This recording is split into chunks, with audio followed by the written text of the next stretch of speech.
यार वो मैं अपनी एक ताज़ा नज़्म आपको सुना देता हूँ। याद है पहले रोज़ कहा था,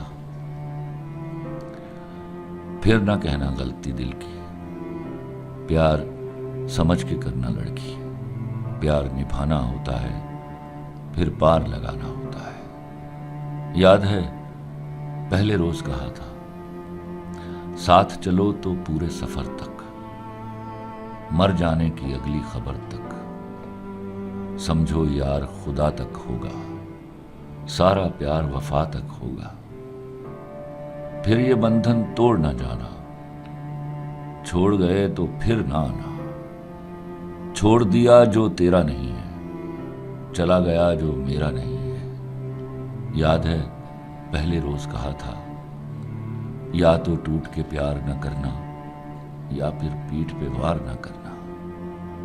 जब नादानी हो जाती है नई कहानी हो जाती है, नई कहानी लिख लाऊंगा, अगले रोज मैं बिक जाऊंगा, तेरे गुल जब खिल जाएंगे मुझको पैसे मिल जाएंगे।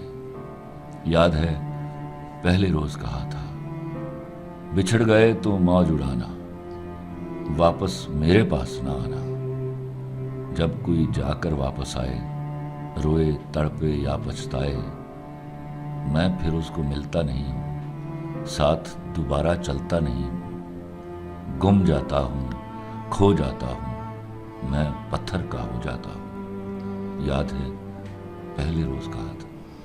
बहुत ज़बरदस्त। चंद लोगों ने ये सवाल किया, कोई नारा बुलंद किया, मेरा जिसम मेरी मर्ज़ी का, आप उसके ख़िलाफ़ बाहर हैं, ठीक है, और पाकिस्तान की आवाम ने आपको बहुत पसंद किया, तो उसके ऊपर क्या कहें, क्योंकि पाकिस्तान की जो आवाम है वो आपको बहुत ज़्यादा ही पसंद करती है ना, इसमें कोई शक नहीं है। एक्चुअली मेरे यहाँ की जो औरत है वो दुनिया में अगर किसी को मिसाली औरत कहा जाए तो मेरा ख्याल है कि वो मेरे मुल्क की औरत है।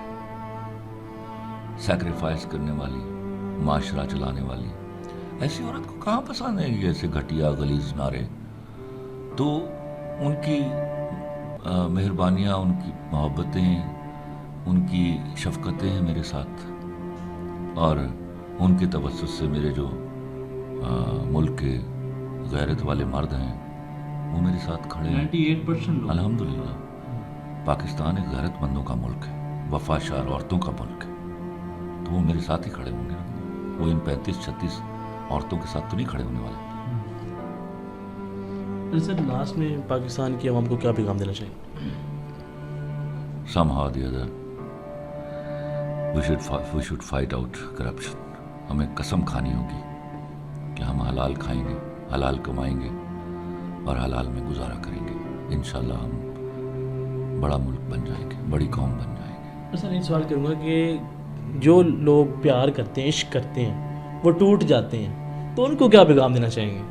इश्क जब होता है ना, तो ऐन उस वक्त जब ये होता है तो ये कंप्लीट होता है।